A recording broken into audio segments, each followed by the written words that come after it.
ప్రజా సంక్షేమమే కూటమి ప్రభుత్వ లక్ష్యమని రాష్ట్ర మంత్రి ఎన్ఎండి ఫరూక్ పేర్కొన్నారు. పట్టణంలో లబ్ధిదారులకు పెన్షన్లు పంపిణీ కార్యక్రమంలో శుక్రవారం పాల్గొన్నారు. ప్రజా సంక్షేమమే లక్ష్యంగా కూటమి ప్రభుత్వం పనిచేస్తున్నదని రాష్ట్ర మంత్రి ఎన్ఎండి ఫరూక్ పేర్కొన్నారు. పట్టణంలోని 39వ వార్డులో కలెక్టర్ రాజకుమారి, ఎంపీ బైరెడ్డి శబరితో కలిసి పంపిణీ చేశారు.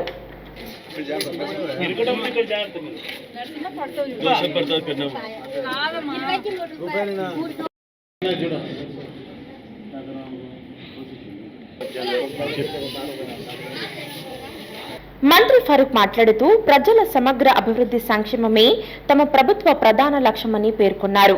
సమాజంలోని ప్రతి వర్గానికి సంక్షేమ ఫలాలు అందే విధంగా ప్రభుత్వం పనిచేస్తున్నదని, వృద్ధులు, వికలాంగులు, వితంతువులు వంటి అర్హులైన పేదలందరికీ సహాయం చేయటం జరుగుతుందన్నారు. దేశంలో ఎక్కడా లేని విధంగా ఇంటింటికి తిరిగి లబ్ధిదారులకు పంపిణీ చేస్తున్నట్లు పేర్కొన్నారు. ఇది మన ప్రభుత్వం ఇచ్చే ఒక కానుకగా మేము భావిస్తున్నాం. ఎందుకంటే ఎన్నికల్లో చెప్పాం, ఇవన్నీ సవరణలు చేసి మనం పేద ప్రజలకు ఇస్తామని చెప్పాం. మాట నిలబెట్టుకోవడం జరిగింది. మాట ప్రకారం మన జిల్లాలో దాదాపుగా 2,12,000 మందికి ఈ రోజు మా జిల్లాలో మనం ఇవ్వడం జరుగుతుంది. నంద్యాల జిల్లాలో రాష్ట్ర వ్యాప్తంగా అంచనా వేసుకుంటే కొంచెం 60 లక్షల పైన ఉంటారు. 60 లక్షల మందికి ఇటు 4 వేసుకునే కూడా దాదాపుగా 1,000 కోట్ల రూపాయలు అవుతా ఉంది. ఇటు 12 వేసుకుంటే 8,000 కోట్లు అయితే మీరు ఆలోచించుకోవాల్సిన అవసరం.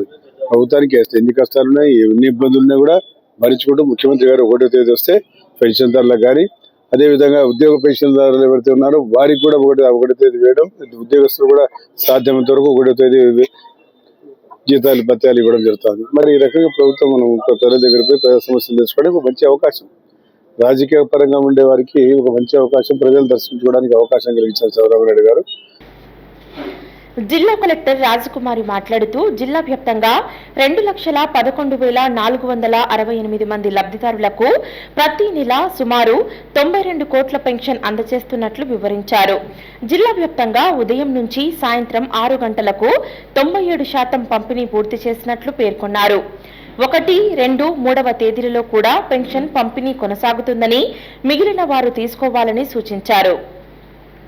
జిల్లా మొత్తంగా 2,11,468 మందికి ఈరోజు మనం పెన్షన్స్ ఇస్తూ ఉన్నాము. 92 కోట్ల రూపాయలు ప్రతి నెల పొద్దున్నే 6 గంటల నుంచి ప్రారంభిస్తూ ఉన్నాము. ఆఫ్టర్నూన్ కల్లా మనకి 97% అయిపోతుంది. హడావుడి పడాల్సిన అవసరం లేదు. ఎవరైనా ఈరోజు అందుబాటులో లేకపోయినా కూడా మరొక రోజు కూడా మనం ఇస్తాం కాబట్టి రేపు ఎల్లుండి కూడా తీసుకోవచ్చు. గౌరవ ముఖ్యమంత్రి వర్యుల వారు 1, 2, 3 తారీఖుల్లో పెన్షన్ పంపిణీ చేసి క్లోజ్ చేయమన్నారు. డిస్ట్రిక్ట్లో ఎప్పుడు కూడా 97 to 98% పెన్షన్ పంపిణీ జరుగుతుంది. 4,500 మంది పెన్షన్ డిస్బర్స్మెంట్ ఆఫీసర్స్ ఉన్నారు. వారందరూ కూడా ఇంటి దగ్గరికే వెళ్ళి సీఎం గారి మెసేజ్ వినిపించి ఈ పెన్షన్ పంపిణీ చేస్తున్నారు. ఎంపీ బైరెడ్డి శబరి మాట్లాడుతూ ప్రజా సంక్షేమమే తొలి ప్రాధాన్యతగా కూటమి ప్రభుత్వం పనిచేస్తున్నదని తెలిపారు.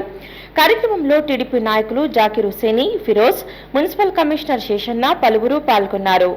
పెన్షన్ పండగ మొదలైంది. అందరం కూడా ఇక్కడ మినిస్టర్ గారు, కలెక్టర్ గారు, అలాగే నేను అందరం కూడా ఇక్కడ తెలుగుదేశం పార్టీ నాయకులు ప్రతి ఒక్కరం కూడా ఇంటింటికి వెళ్ళి పెన్షన్లు అందించడం జరుగుతుంది. మనము అందరూ ఒకటే గుర్తుపెట్టుకోవాలి, ఎన్ని కష్టాలున్నా, ఆర్థికంగా ఎంత ఇబ్బందులు ఉన్నా సరే ఫస్ట్ మనం ఆలోచన చేసేది పెన్షన్ కార్యక్రమం, పెన్షన్లు ఇచ్చేయాలి 1వ తారీఖు రాగానే అనే ఉద్దేశంతో సీఎం గారు కూడా ఈరోజు పెన్షన్ డిస్ట్రిబ్యూషన్ కార్యక్రమంలో ఉంటున్నారు.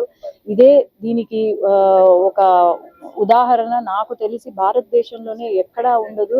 అందరూ నాయకులు అందరూ కూడా 1వ తారీఖు వచ్చిందంటే ప్రతి ఒక్కరి ఇంటికి వెళ్ళి పెన్షన్ కార్యక్రమం, పెన్షన్లు ఇవ్వడం జరుగుతుంది. ఇదే తెలుగుదేశం పార్టీకి ఉన్న ఒక గొప్పతనము. హలో అండి, నేను మీకు Rakshitha. Please do subscribe Nandyal communications.